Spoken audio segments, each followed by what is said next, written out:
Aujourd'hui, on va décortiquer ensemble un outil qui a l'air tout simple comme ça, mais qui est en fait incroyablement puissant, la roue de la vie.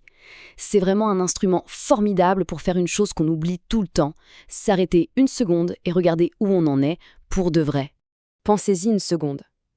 Et si cette fatigue contraigne parfois, eh bien, elle ne venait pas juste de notre emploi du temps surchargé.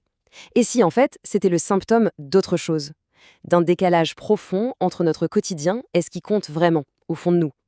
Rien que de poser la question comme ça change complètement la perspective, non? On avance souvent la tête dans le guidon, c'est bien connu. On court partout sans vraiment prendre le temps de se demander « Attends, est-ce que ma vie est équilibrée là? Est-ce que je donne de la place à ce qui me nourrit vraiment ?» Pourtant, ces questions, elles sont absolument fondamentales. Et c'est là que ça devient intéressant. L'équilibre, ce n'est pas juste une seule chose, c'est plutôt une sorte d'harmonie, assez délicate d'ailleurs, entre plusieurs aspects essentiels de notre existence. Et pour y voir plus clair, il y a un modèle vraiment efficace. Alors, allons-y. Ce fameux modèle, il s'appuie sur ce qu'on appelle les 7 piliers de la vie. Il faut vraiment les voir comme des sortes de repères qui aident à mieux se connaître et à évaluer son propre équilibre intérieur. On va les parcourir un par un. Voilà la vue d'ensemble. Ces 7 piliers, c'est un peu comme les fondations d'une maison, vous voyez. Si l'un d'entre eux est un peu bancal, c'est toute la structure qui risque de tanguer. Alors, voyons ce que chacun de ces piliers recouvre exactement. Pilier numéro 1, les valeurs. C'est notre boussole interne, en quelque sorte. C'est ce qui donne un sens profond à ce qu'on fait. Quand on vit en accord avec ces valeurs, on ressent une vraie cohérence, une sorte de paix intérieure. La question est, quels sont les nôtres aujourd'hui? Deuxièmement, les besoins. Il y a un truc à savoir. Un besoin qu'on ignore, il ne disparaît pas comme par magie. Non, il se transforme en fatigue, en frustration, en irritabilité. Apprendre à écouter ses besoins et à y répondre, ce n'est pas de l'égoïsme, c'est juste vital. Troisième pilier, l'intégrité. Et là, attention, il ne s'agit pas seulement d'être honnête avec les autres. Il s'agit d'abord et avant tout d'être honnête avec soi-même. D'avoir le courage de se regarder en face et de reconnaître quand nos actions ne sont plus du tout alignées avec nos valeurs. On arrive à un pilier crucial, les limites. Savoir dire non, savoir dire stop à ce qui nous draine notre énergie. Mais ça ne concerne pas que les autres, hein. Ça concerne aussi le fait de poser des limites à notre propre perfectionnisme, qui peut parfois être notre pire ennemi. Cinquième pilier, le positivisme. Alors attention, on ne parle pas du tout de voir la vie en rose de manière un peu naïve, pas du tout. Il s'agit plutôt d'entraîner son regard, comme un muscle, à voir ses propres ressources, ses talents, ses petites victoires, au lieu de toujours se focaliser sur ce qui manque. C'est un vrai changement de perspective. Le sixième pilier, c'est notre entourage, nos relations.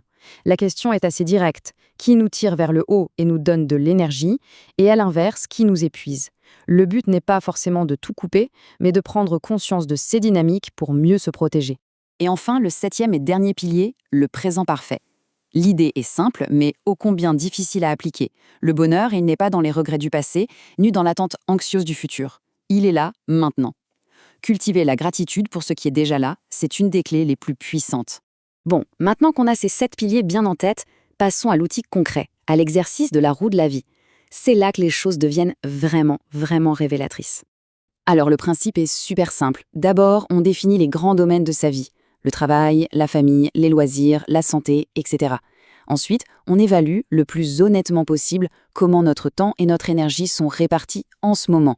Regardez cet exemple, on voit tout de suite que le travail prend une place absolument écrasante. Et puis vient la deuxième étape. On va dessiner une deuxième roue, celle de notre vie idéale. Comment est-ce qu'on aimerait répartir notre énergie pour se sentir vraiment bien, plus en équilibre? Toute la puissance de l'outil, elle vient de la comparaison entre ces deux roues. C'est ça qui fait apparaître l'écart. Et c'est là que ça devient fascinant. Le but, ce n'est pas juste de faire un constat un peu froid du genre « Ah oui, je travaille trop ». Non. Le but, c'est de mettre en pleine lumière des déséquilibres qu'on sentait confusément sans jamais vraiment pouvoir mettre le doigt dessus. Cette phrase, elle résume absolument tout. L'objectif, ce n'est pas de se juger ou de se sentir coupable. C'est de voir, clairement. De rendre visible ce qui, jusqu'à maintenant, n'était qu'un sentiment un peu flou, un malaise, une insatisfaction diffuse. Et voilà concrètement ce que ça peut révéler. On peut se rendre compte, par exemple, que le travail a littéralement mangé tout l'espace de la santé, ou qu'on passe son temps à vivre pour les autres en s'oubliant complètement soi-même. Ou encore que notre vie est devenue une course folle, remplie d'obligations, très très loin de ce qu'on voudrait vraiment. D'accord. Une fois qu'on a vu ça, qu'on a ce choc visuel, la grande question c'est, on fait quoi maintenant? Comment on passe de cette prise de conscience à une action concrète pour construire, pas à pas, une vie plus juste pour soi? En fait, l'exercice nous amène à 3 questions essentielles.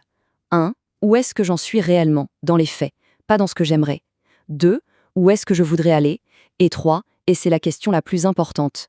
Quel est le tout premier petit pas que je peux faire pour réduire l'écart? On ne parle pas de révolutionner sa vie du jour au lendemain, juste un pas, une décision, une petite habitude. Voilà une vérité essentielle à retenir. L'équilibre, ce n'est pas une destination finale qu'on atteint une bonne fois pour toutes. C'est un processus. C'est vivant, ça bouge, c'est quelque chose qui se construit, qui s'observe, qui s'ajuste et qui se cultive jour après jour. Alors voilà la question qui reste, la seule qui compte vraiment à la fin. En visualisant sa propre roue, son propre écart, quel serait le tout premier pas, même minuscule, qu'il serait possible de faire dès cette semaine pour aller vers une vie un tout petit peu plus alignée?